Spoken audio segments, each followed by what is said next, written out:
Welcome back to Personalist Manifestos. My name is Michael Morelli, and I'm the host of this ongoing conversation about contemplative revolution. In this episode, I speak with Petre Maican, an Eastern Orthodox theologian who's applying the richness of his faith tradition to questions about disability, not only to inspire important conversations, but also to change how Orthodox churches approach community and disability on the ground. And as you hear in our conversation, he's serious about this work. He's responsible for not one, but two books on the topic. The first is one he authored, and the other is one he edited. And so with that, here's my conversation with Petre.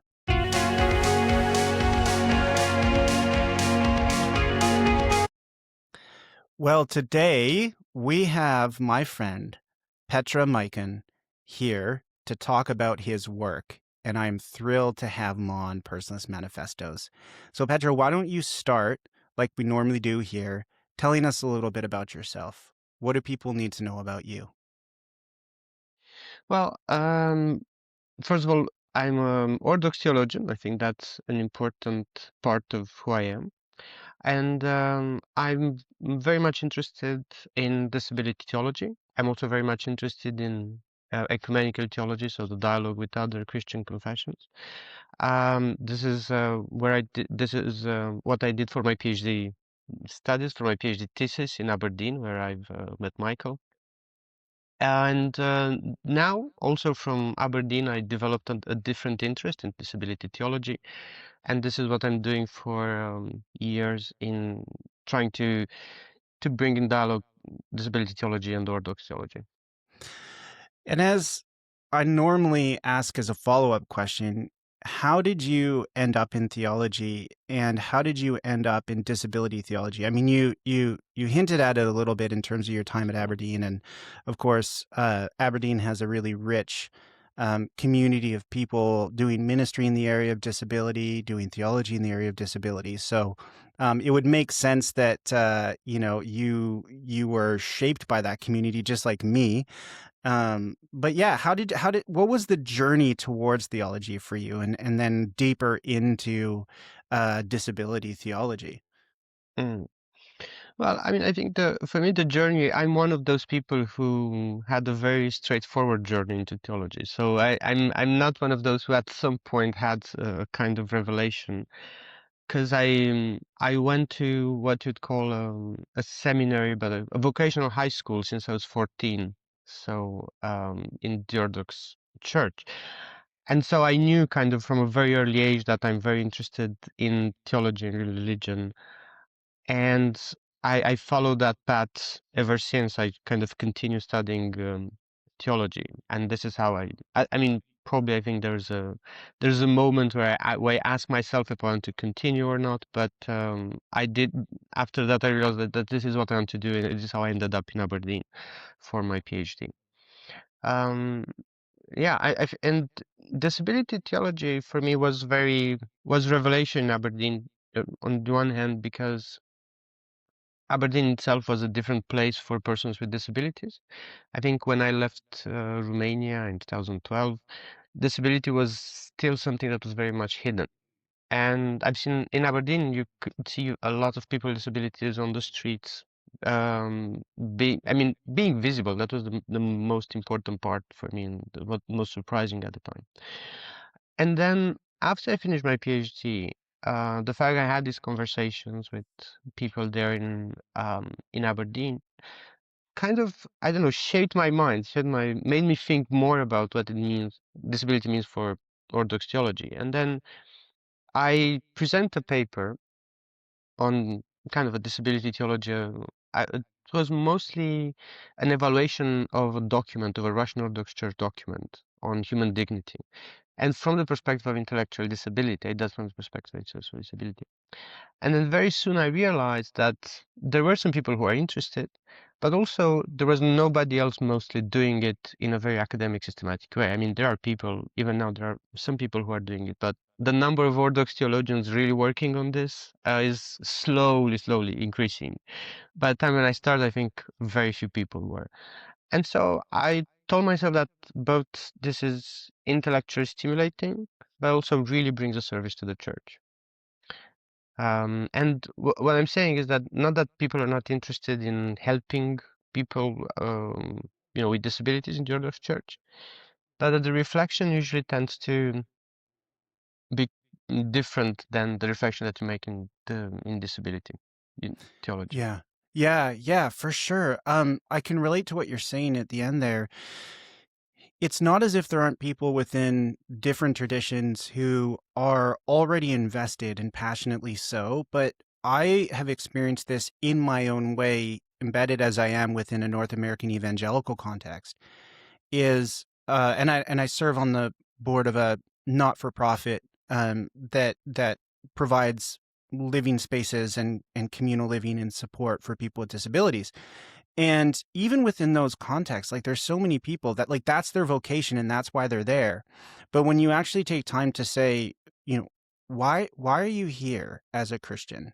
Why are you doing this? Like they can come up with some responses in terms of, well, this is actually an integral part of me being a Christian, the two greatest commandments, love God, love your neighbors yourself, right? Jesus calls us to go spend time with people who are pushed to the sides of society. But beyond that, like the sort of scriptural reasons given, the theological rationale given, not just in terms of contemporary theology, but like from early church onwards, there's not a lot there. And I think that actually represents kind of a failure of the academy insofar as it's not common to see people giving scriptural and theological rationales for why this isn't something for just a few people who are especially called to this, but actually this is at the heart of who we are as the people of God. Like this is just so I experienced that phenomenon well, where you see a lot of very goodwill people who are passionately involved in doing great work.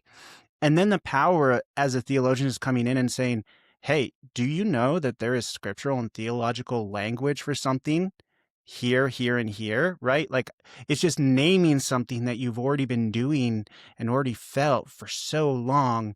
Just the gift of having that named theologically is huge. And I find what you're saying very relatable too. Just the effect of visibility had on me and it just being integrated within the curriculum, the conversations, the readings, these sorts of things. That just kind of functioned as a stress test for a lot of theology that I brought to the Mhm. Aberdeen community. That's what I often say is some the category of disability is like the ultimate stress test for your systematic theology or your ethics or your biblical theology. Like, the Imago Dei is a very obvious example, right? It's like, okay, you got your Imago Dei theology all sorted out, it's all tied up, and you're like, just introduce the category of disability and see what happens, right? To that thing that you feel is all tied up nicely.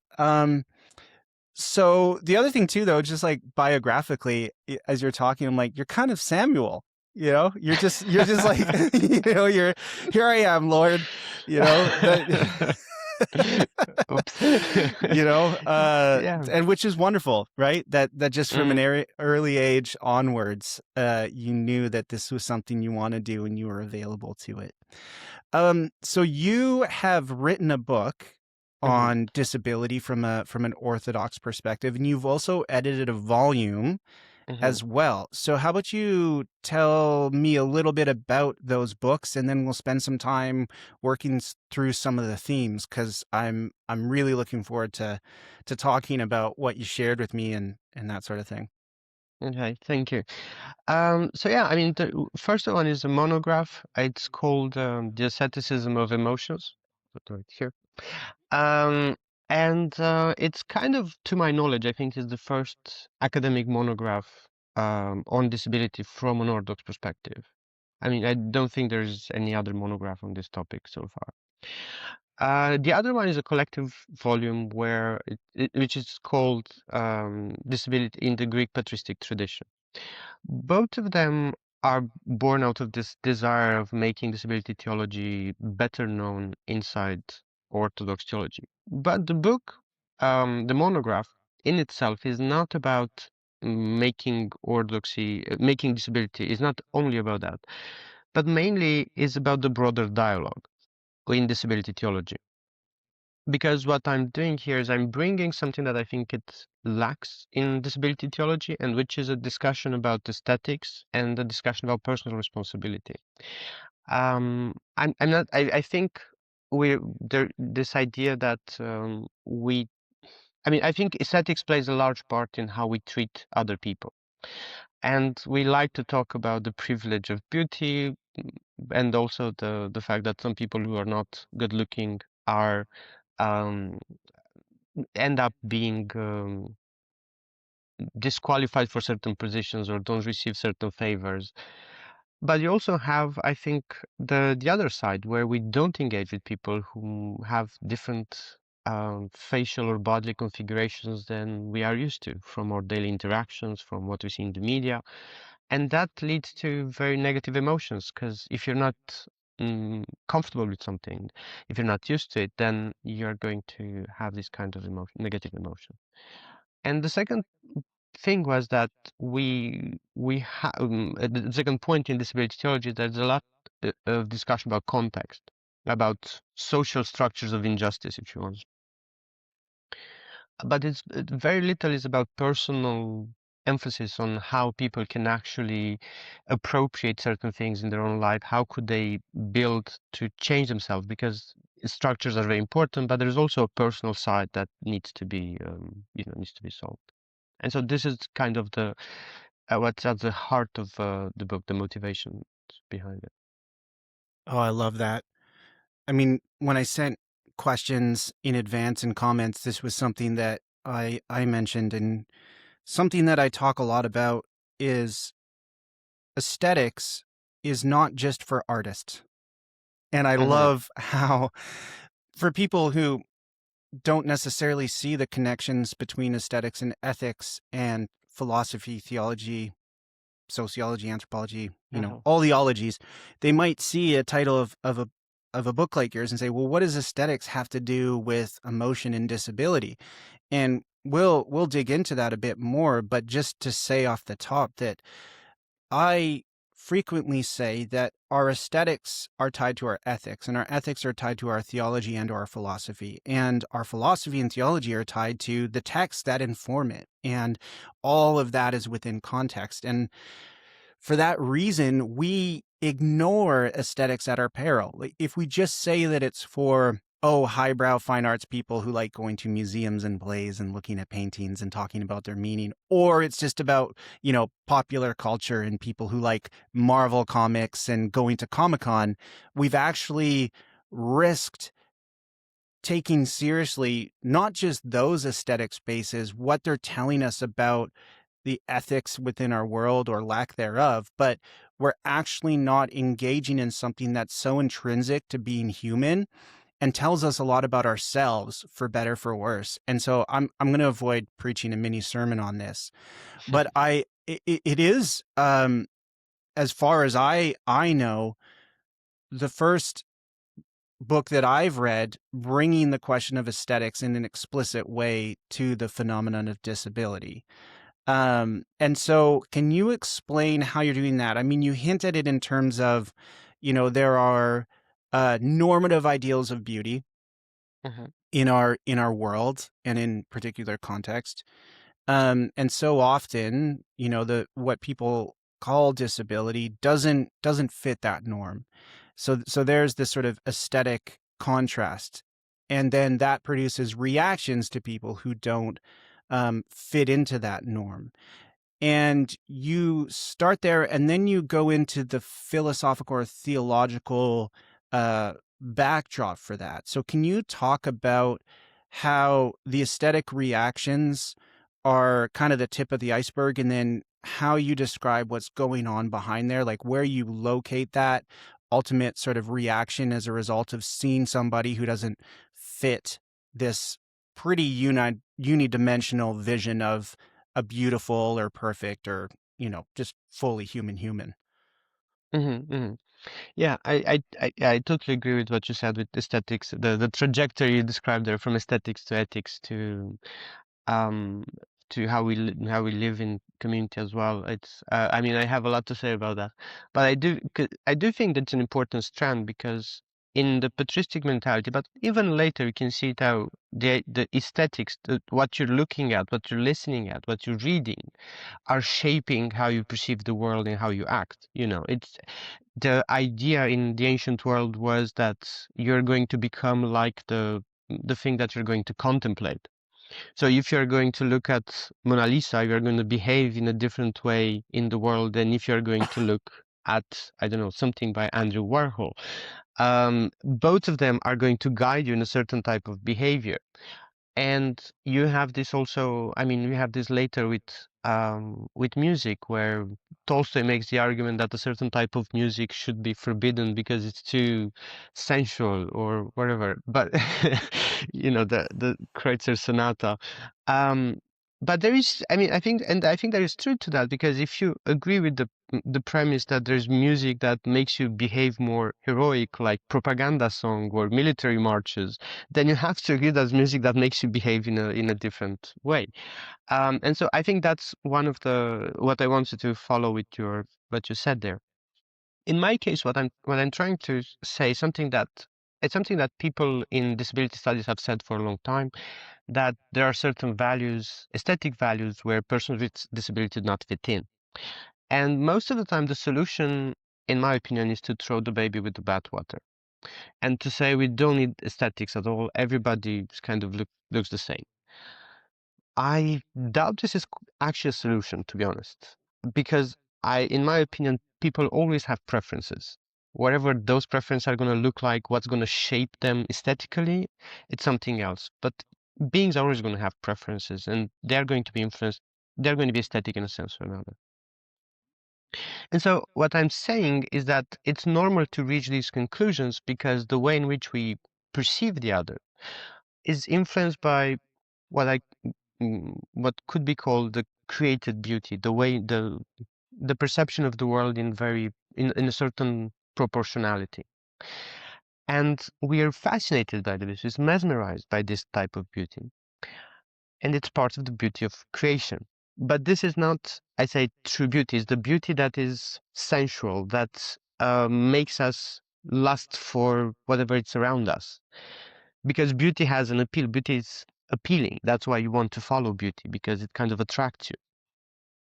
And this is why some people say you eat with your eyes, because you know, there's something there.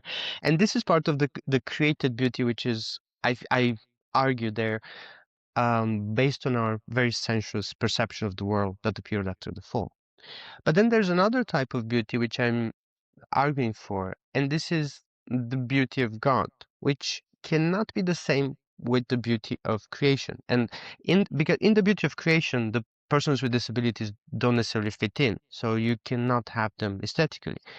But I think they can fit in what I call as this kind of superstructure of the body of Christ, which is kind of the revelation of the beauty of God in creation and in humanity.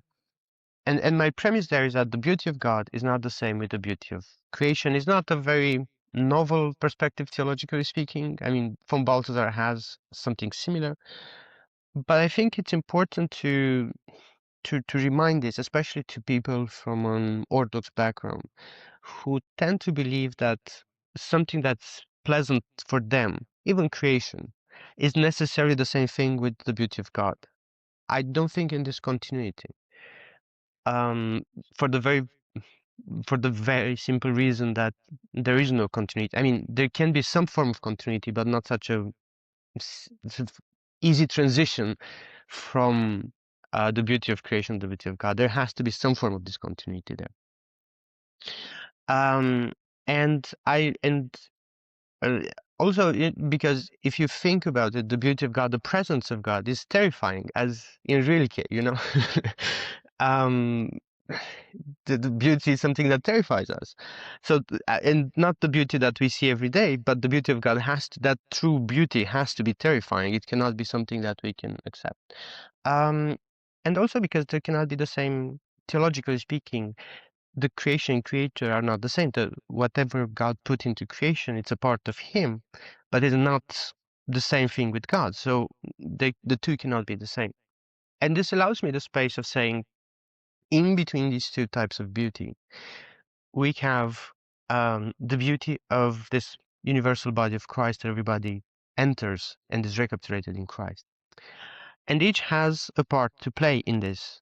But this is not a part like in a drama, as in from Balthazar, but is more like its proper place in the body. It's more spatial in my head. And we all have, and this is the kind of form, the love, the form of the love that God has for us. It's kind of the love you have for someone you truly deeply love. You're like your spouse, like your kids. You don't love them for who they are. At the same time, you know who they are, but at the same time, you can see what they can do, what they could become, what they could achieve. What you see them differently, and that makes them a bit, let's say, rounder than they are in reality. And this is how I feel the place we have in the body of Christ is a bit rounder, fuller. And this is and we can perceive this in the beauty of God. We cannot perceive this through the beauty of creation. And this is where I go to the part where we should use asceticism to cleanse our perception. Yeah, and we'll get to asceticism in a moment. But for now, I really appreciate the two types of beauty that you're emphasizing here, right? So the beauty of creation, and then the beauty of the Creator, and how that is present in creation, but it's not identical with creation, or even it's what we experience as beautiful. You're kind of complicating or getting us to revisit that connection and say, okay, we experience something as quote unquote beautiful, and we equate that with, sensing God's beauty. But if we're not attentive to our sort of surroundings and how that has shaped our understandings of what is beautiful and what is not, we may actually create or experience a sort of false equivocation between beauty of creation and beauty of God, right? And so this is where the fallenness comes in. You locate aesthetics and this reaction to something as ugly at times in our perception and our emotions and our passions rather than disability. So it's not the person with a disability who is fallen, but it's our reaction to that person that is fallen. It is our disoriented or problematic notions of what is beautiful and what is not, which is a result of the fall, that is producing the reaction. It's not that God does not gift all creatures with beauty, right? And you talk about in the book the divine radiance within all people. Um, And there are constant forces and media and aesthetics and rhetoric that are not helping us become more attentive to the radiance of that beauty, but less so.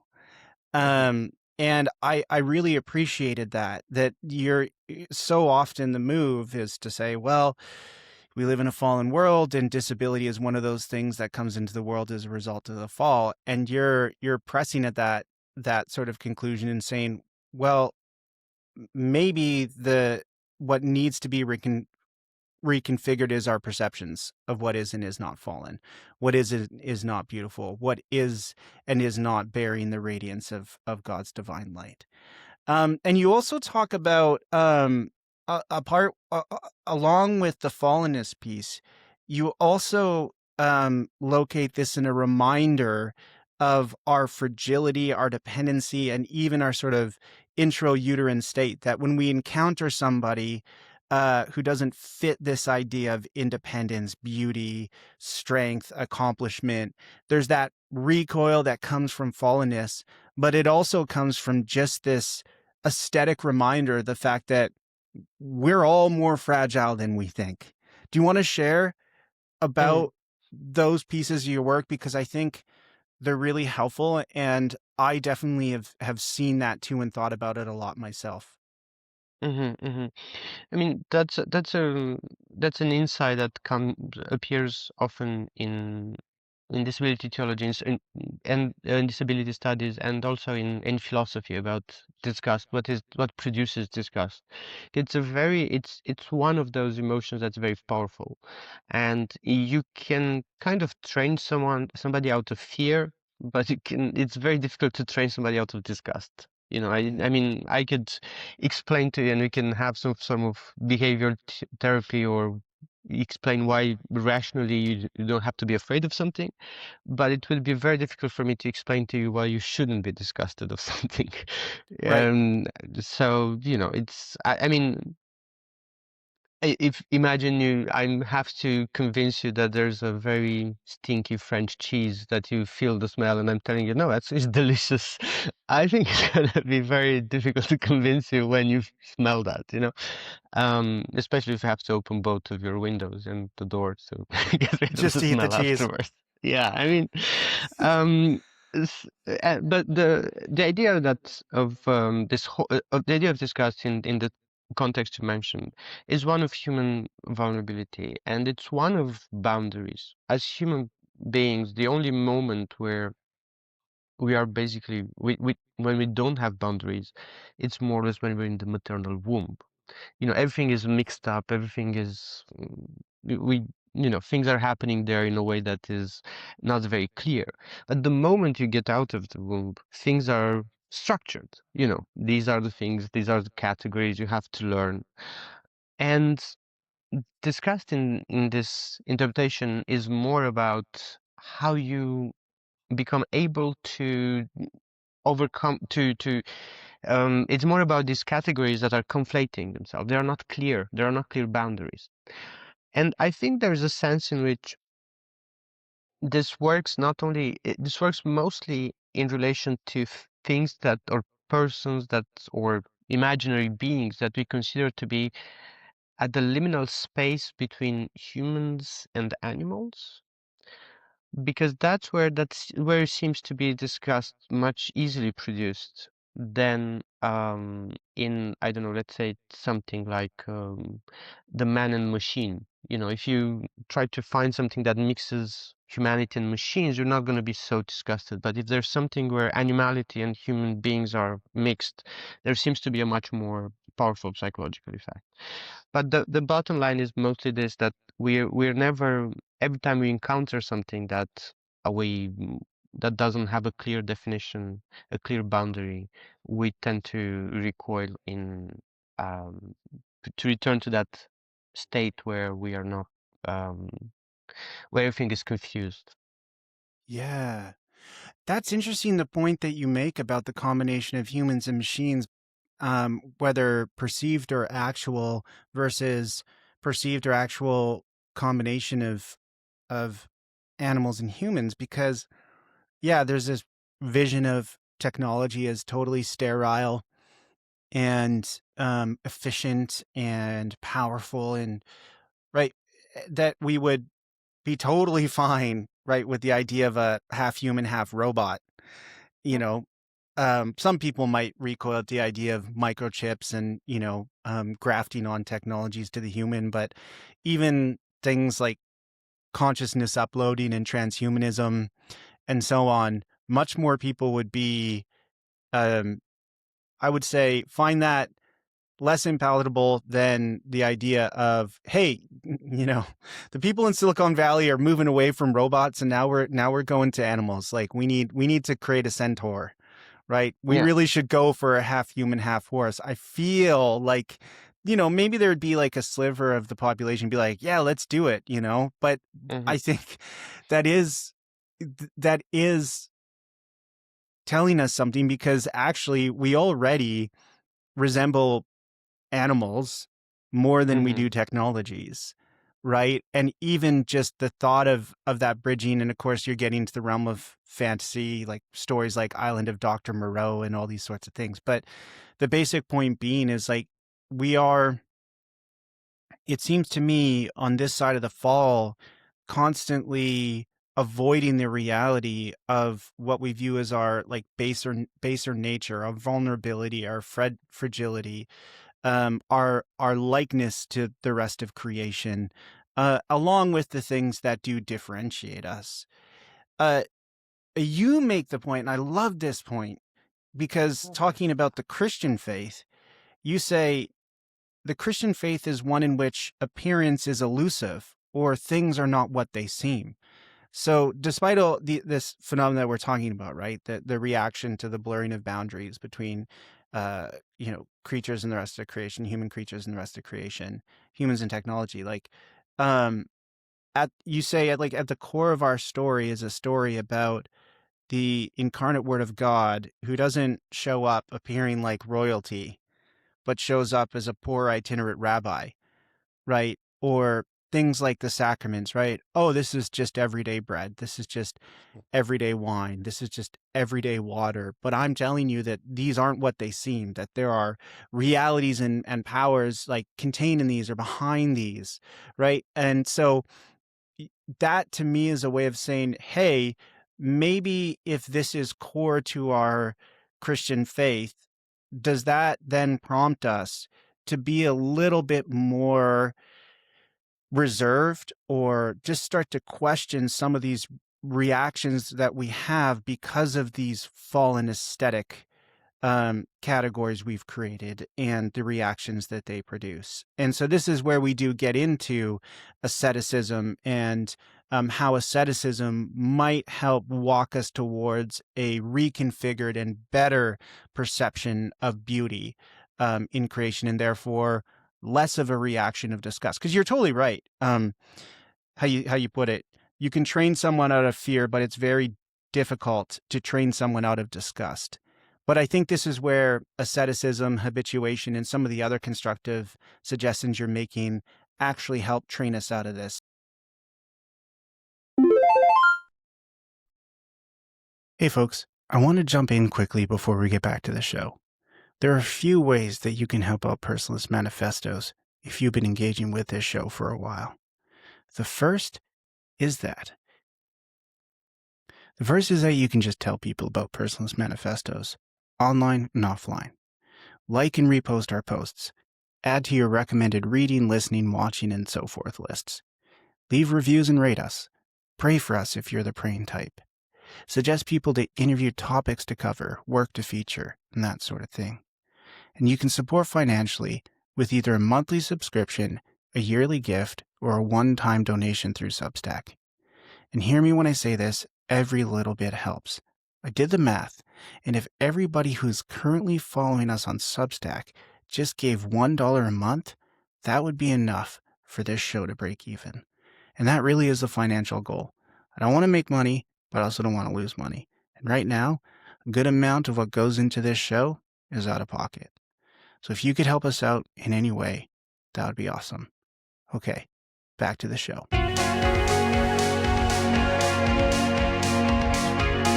So do you want to speak a little bit to how asceticism is a way out of this fallen perception and reaction, and therefore treatment of people with disabilities? Yeah, it's great. I love that you picked up on that point because I think it's one of the most I mean one of the losses that we see in our culture. And then I'm gonna go into asceticism. But this distinction between what you see and what the reality is, the appearance and essence distinction. I think I mean maybe culture I was brought up in a context where this kind of idea that you might look at somebody but you don't know their past was very powerful. You know, it's like the emperor, and these were kind of stories. I think you find something similar in Islamic culture in A Thousand and One Nights. The king who decides to walk around his kingdom and to do justice, you know, just pretending to be a regular visitor. And this idea that the person you see in front of you, that the beggar you see on the street, might be someone who has a past and who was somebody at some point, or not necessarily that he is, but that he was, that there is some dignity there. It was very present when I grew up in the categories we had, especially in Romania after the fall of communism. And so I think it's a shame nowadays, probably because of social media and whatever, it's just what you see is what you get. It's not we're not going beyond that. We don't seem to look past that, with some exceptions, of course.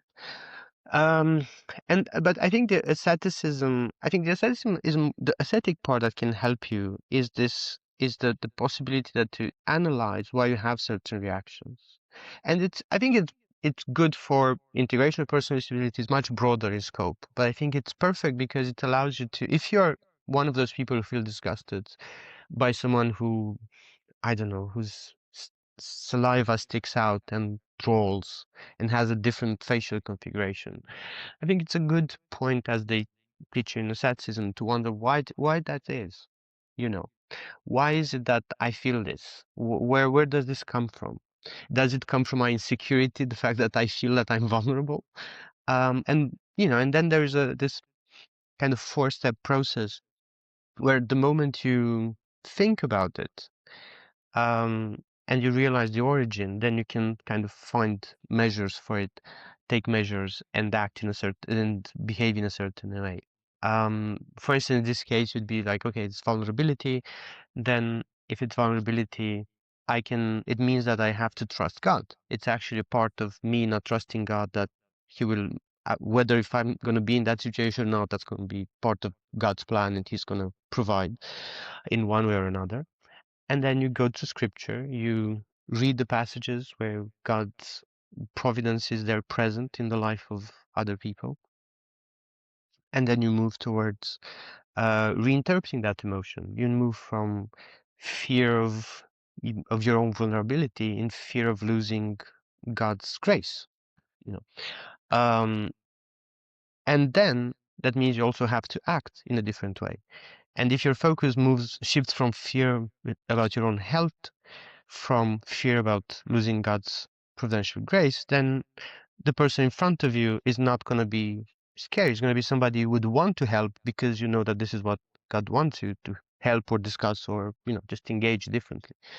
And I think this is the beauty of asceticism, because it kind of allows you to rephrase the way in which you perceive the world, allowing it to place the focus where it should be, which is God.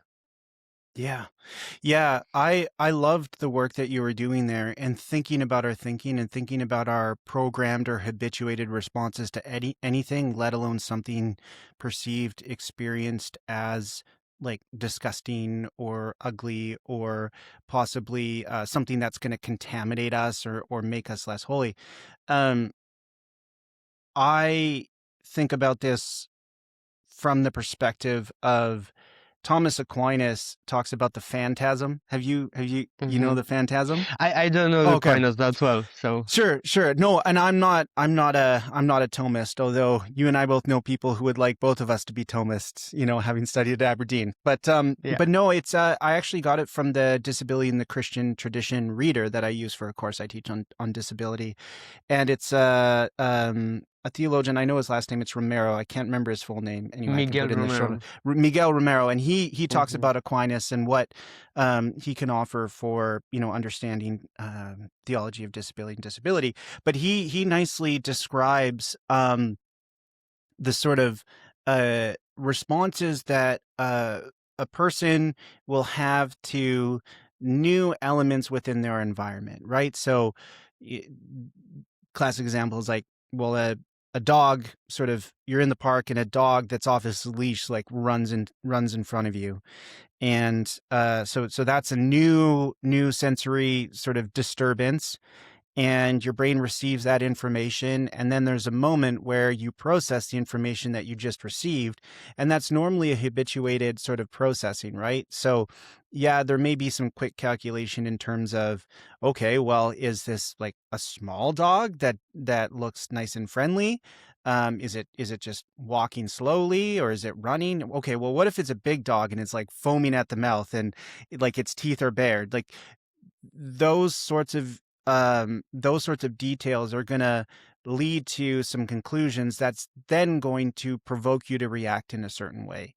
But there's this space that Thomas calls the phantasm, which is before you make your reaction or before you have your reaction.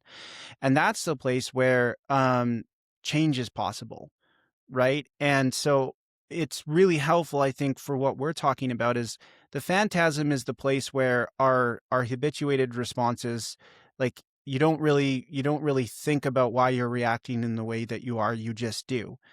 But if you can sort of reflect on why it is you're having that habituated response and say, is this actually coming from a good place? Like, is this actually a reaction that aligns with the person here or the circumstance here? Or is this just something that is the result of years of formation in a particular way? And so locating the possibility of change within the phantasm is really helpful. And I think what you're talking about in terms of asceticism and contemplation and just asking ourselves, when we see a person that causes us to have an adverse reaction. I mean, it could be a person with a disability, but it also could be a person on the street, right? Who's asking for change, who's been living outside, and they look and smell like they are. You know, maybe they're bent over at the back because of opioid use, right? A lot of us have programmed responses, but just because that response has been programmed doesn't mean it's the right response. And how do we then think our way back to that phantasm place and reconsider that reaction and then hopefully experience a change over time? And then so this is where there's that sort of like a little bit of that ascetic restraint, but also intentionally seeking out communities where you can be formed differently. And this is where habits and habituation come in. And this is where the church comes in, right? It's like, well, the church sounds like a really great place to train ourselves out of these things. So this is kind of me setting you up to speak about how the church might be a place where this reconfiguration, this rehabituation might happen. But it made me think about Thomas as I was reading your work, and I wanted to introduce that just as another way to think about what we're talking about. I mean, that was a great point about Aquinas. I'm not at all familiar, but it sounded really great and kind of in the same vein of what I was saying, complementing what I was saying. Yeah. So it's great to have your insight there. Um, I mean, regarding the question about the church, I think for me that I mean, I come from a tradition where basically the church is shaping you visually. It's supposed to shape you visually, you know, to shape your aesthetic taste.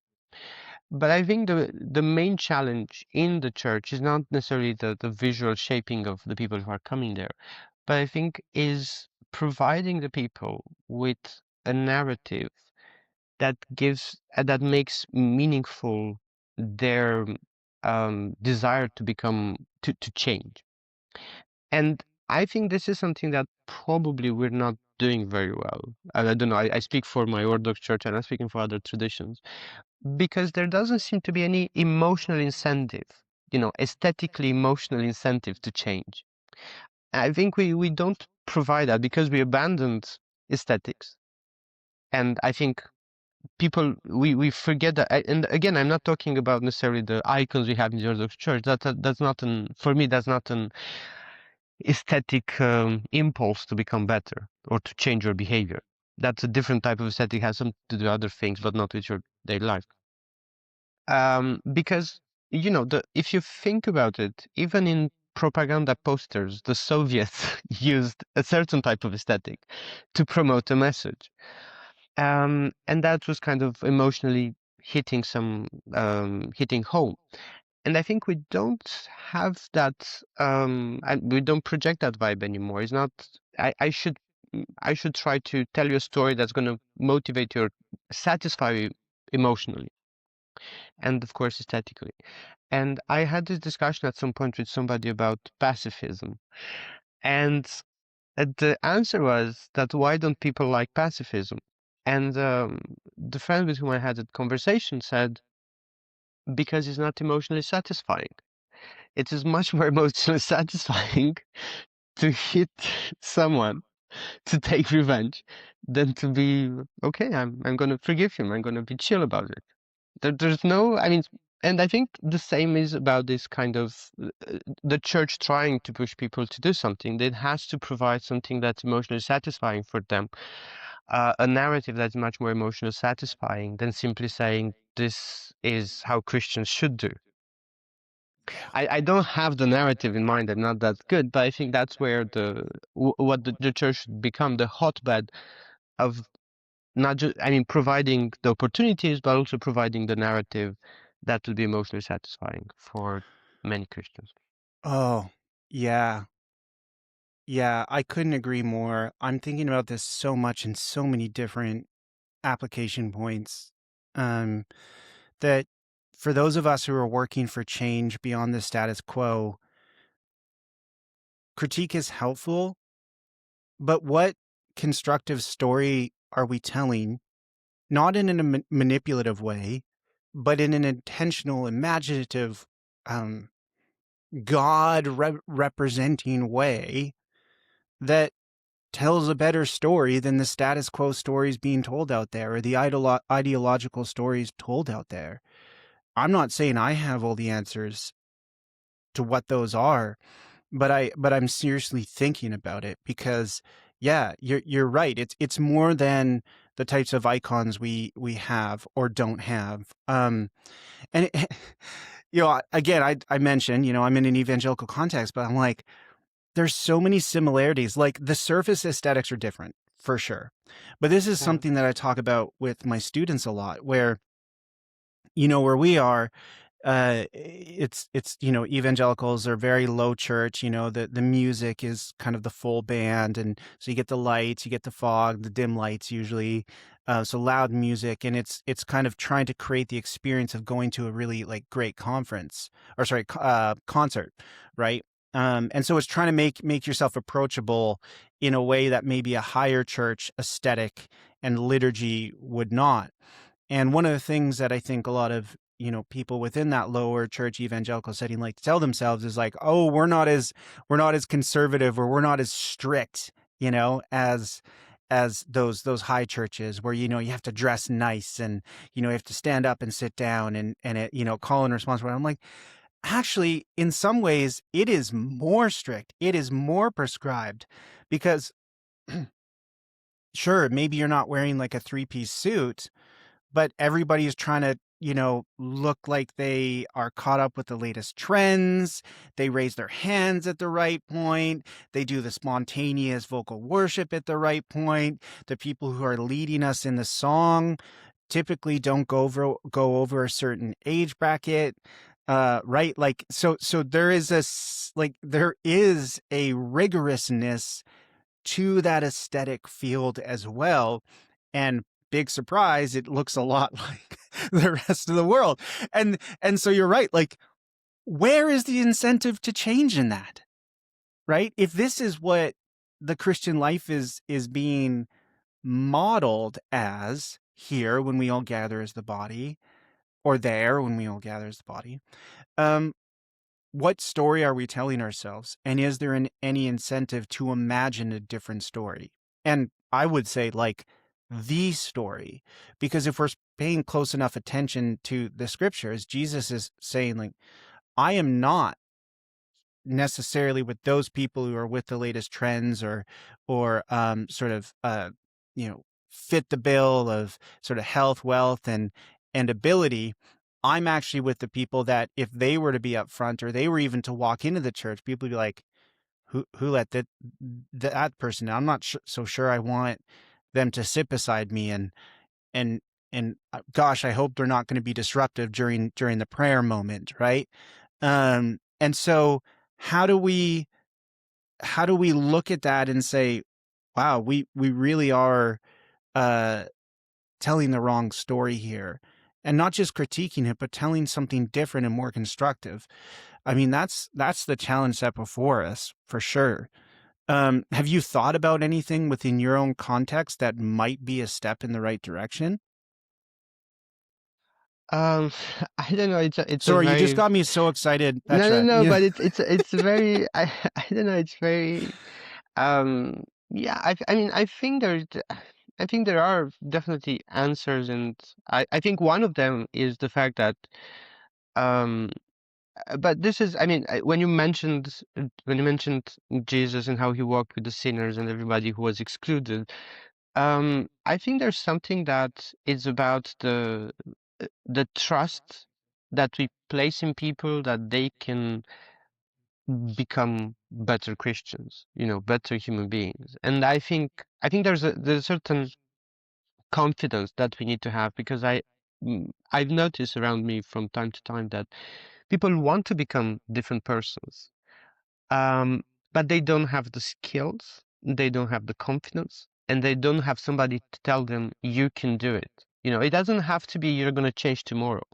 I heard stories about this is very popular in Orthodox context, but people who go to spiritual fathers for some monastery for random reasons, maybe culturally, maybe not even that interested in what's happening, and then all of a sudden there's a monk or somebody coming up or the priest coming up and talking to them and saying, "Yeah, you're gonna come back." And they come back 10 years later as a monk and, as a novice. I think stories are the fact that somebody trusts you that you're gonna end up in a good place at some point. I think that's something that is one of the ways of motivating and getting people to point to emotional satisfaction. And this is just another thought that I had because we had a conversation now, and because I'm doing a close reading of Ephesians. I think what's very emotionally satisfying in Ephesians, for me at least, is this image of the cosmic church, of the cosmic Christ that's going to fill everything. It's for me, it's a very beautiful image because it has grandeur, it has majesty to it, and you kind of want to be part of that incredible cosmic church that's going to fill everything with light and it is going to be against all the darkness, the light in the darkness. I don't know why we stopped talking about the cosmic power of Christ and whatever, but for me, that would be I mean, that's an incredible image. Yeah, it's emotionally satisfying to follow after, to try to conform to that. And even the idea of, I'm an Orthodox, so I'm not too much into predestination, but the idea that you have been part of God's plan to be the light of the world, it's also can be very emotionally satisfying. Yeah. Yeah. Well, you do talk about the role of the spirit and um in this sort of environment, right, within the church environment, the ecclesiological environment, and how the work of the Spirit not only shapes the church in general, but actually shapes us into the kinds of people who can see the story, who can see the radiance of divine beauty in people that maybe the world can't. And I wonder, because you also talk about like sacraments, right, and friendship. How are these concrete things and people that God gives us that contain this divine beauty, that contain the reality of this cosmic Christ who is nevertheless present in this very microcosmic way? That's the thing that Hmm. interests me a lot. Is you make a great observation. You're like, if sacraments just worked by default, how do we explain this phenomenon that like people receive Eucharist all the time or people get baptized, all the time, and like 10 years go by and they haven't changed at all? So like, which isn't to sort of denigrate the sacraments because they do work despite Yeah, ourselves. I'm yeah. I'm not saying that, but there is this very real phenomenon of like there it seems that there's something else or someone else that is needed in order to to create the type of change that we're talking about. And that may take time, but I think the role of the Spirit is very important in that. And things as seemingly insignificant as friendship. I mean, I think, great point, but I think this is where my Orthodox backgrounds comes to the fore, because the idea is that even if you have the sacraments, even if you are receiving all this grace from God, you should still do something about it. You know, there's this idea of a collaboration between the Holy Spirit and human actions. That's like a synergy. Um, and you cannot have one without the other. You cannot have you cannot achieve, you cannot make the sacrament function without some personal input. And so, I mean, I think this is kind of the conclusion, because people for centuries have tried to explain why sacraments don't actually function in the same way as we do, as we would like them to. But I think that that has been one of the standard explanation, that you cannot just go there without doing the work on yourself, without doing the asceticism I was talking about, whether it's emotional, whether it's not emotional. And this is one of the yeah, and this is, I think, one of the beauties of this, the asceticism of the Evagrius I'm mentioning there, that he sees that our ability to actually function in normal society and in a normal community linked to our ability of understanding our own thoughts and emotions. And it is the moment when you reach that point, you know, when you kind of manage to sort yourself out, that you can love the other in a way. Because otherwise you're so self-centered that you're not going to pay attention. And if you look at the list of all the vices, the 8 vices that he mentions there, other than sadness, which he said takes any pleasure out of anything, all the other are about our pleasure and our self-centeredness. You cannot think of the other person. You know, like the person who enjoys money doesn't think about what's going to happen to their neighbor. They're going to think about how to make more money. You know, if you're proud, you're not going to think about the other. You're going to think, how can you, you know, what a wonderful person you are. And so the moment you kind of manage to figure out all this, you're going to be able to see the other in as a human being, to care about him. It's not even that you're going to see in the light that I described as a radiance there. And I think that's the highest step.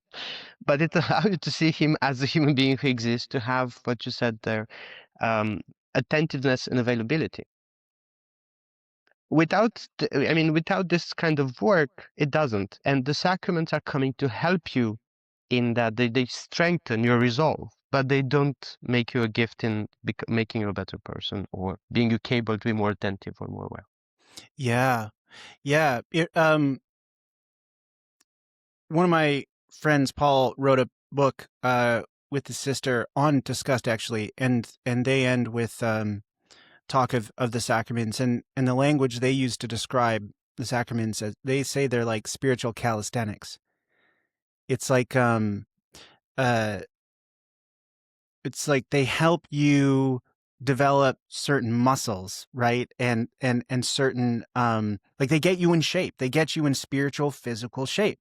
And I Mm-hmm. think I was actually thinking about that as I was reading that portion of your book of, yeah, like the things themselves do the work on us, but we actually also have to approach and receive them and work with them in such a way that they actually produce the effects for which they're designed. And I think this actually takes us back to the start of the conversation in terms of personal responsibility. And I think this would be a really great place to conclude our discussion. 'Cause you said often in these types of discussions, when we're looking for structural changes within the church, and then hopefully structural changes within society, right? Like the church might be a place where, you know, the effect of its being different in the world might have some effect on the communities that it's in.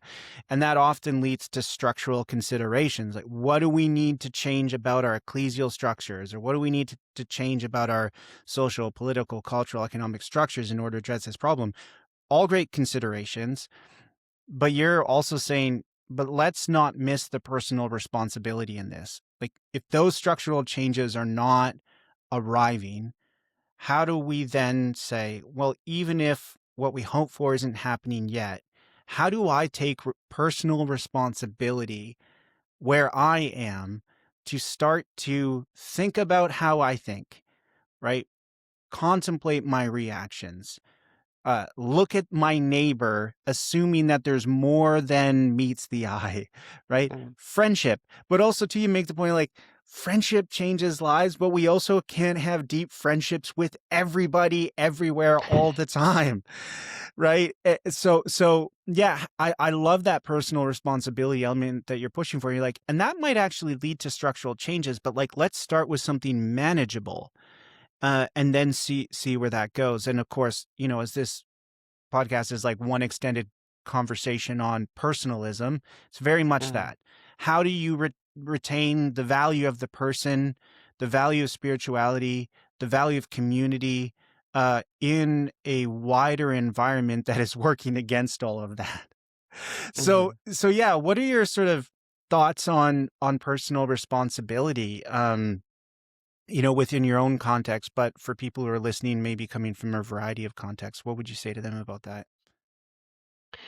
I mean, I definitely think that we need structural change in regard to disability and Yep. inclusion and accessibility there. And then I don't have any. I mean, it would be really ridiculous to say that structural change doesn't do anything. I think it does, and it improves the lives of people in many ways in society and in churches. I also think that that's when the problem of personal responsibility arises when we talk about the main concern that uh, theologians with disability have, which is friendship. You know, the law allows you, the structural change allow you to get to a certain point, but not beyond certain point. And that's just the example of friendship. Friendship, you cannot force people to be friends with other people. You know, legally, you cannot require them to be friends with whom they don't want to be. And so this remains an ethical and consideration and responsible thing to do. And this is where I think that the responsibility lies in making the structural changes, but also the other step of which says I can do something better to improve the life of somebody who's next to me. I can be the person who says, I trust you. You know, I know that you're gonna fail, but I still trust you. And maybe that's gonna change the person. Maybe that's gonna give another chance. Or I'm gonna be the one who is going to try to discover the radiance of divine beauty in the other. It's not gonna be more than, you know, just a drop in the ocean. But somebody has to do it, and it can be an example for other people. And whenever I hear about, whenever you hear people about talking about other people or other communities, they get extremely emotional if those people actually did something kind, not to them, but to somebody. They witnessed somebody doing something kind. And I remember I had a discussion with someone about I think of a Christians in Hong Kong. I think it was somewhere in Aberdeen, with a guy from Hong Kong. And he was not a Christian. He was not having any discussion about, he was not at all interested. But I tried to explain the differences between orthodoxy and I think you were evangelical, but I don't remember. And he kind of perceived it as I was criticizing them. And he couldn't stand that because for him, those were the people who help those who are in need. You know, and that was the at the end of story for him in a way. The theological differences, that whole discussion had no feeling. And I think this is what's all about personal responsibility, and to return to the image of radiance and of light, which is one that I use in the book, and which one that it's very important for Orthodox theology in general. Um, I think this is kind of the thing we have to do, you know, to give this radiance, to to witness this radiance ourselves. You know, I think this is what we're called to do because I mean that's how we hope to be at the end of the world. Those who are the sons of light and the daughters of light. Hmm. It's a beautiful vision. It's a beautiful It's tall, vision. huh? Well, it's compelling, and I mean, it's such a compelling part of the story to me because, again, when you move that from theory to practice or just concrete reality, like that's what's waiting for us in the eschaton. But how is that eschatological reality actually making its way out in the present? And what do we envision when we envision that making its way in the presence? And this is the thing that I contemplate so much. Like I just keep coming back to passages like Matthew 25, where you're like, where's the sort of center points of this radiance of divine beauty? And Jesus is like, the poor, the widow, the orphan, the prisoner, right? The migrant. And you caution very strongly, and I would as well, right?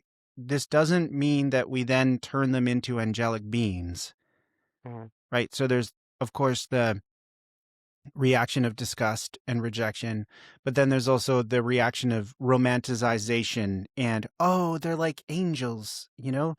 I feel so wonderful and inspired. They're always happy. And it's like, no, they're human just like the rest of us. We're all human. We have great days.